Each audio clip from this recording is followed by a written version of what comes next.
Man, this has been a crazy week. We just lost three cultural icons in the same week.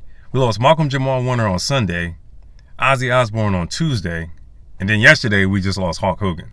And when you was growing up, who didn't do a Hulkster impersonation in front of a mirror about 1,000 times? I'm telling you, Mean Gene, when I get him in the ring tonight, I'm gonna destroy him in front of everybody tonight, brother! We all did.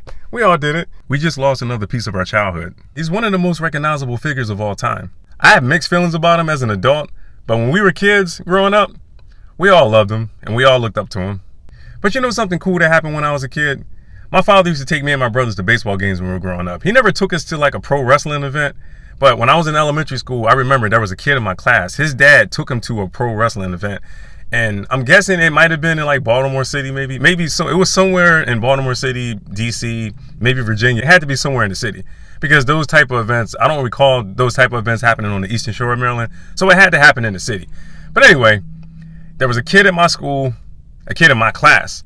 His dad took him to a wrestling event, and Hulk Hogan had a match. And you know, like when he walks up in the ring and he starts pacing around, you know, doing his thing or whatever, and he rips off his tank top and he throws it into the audience.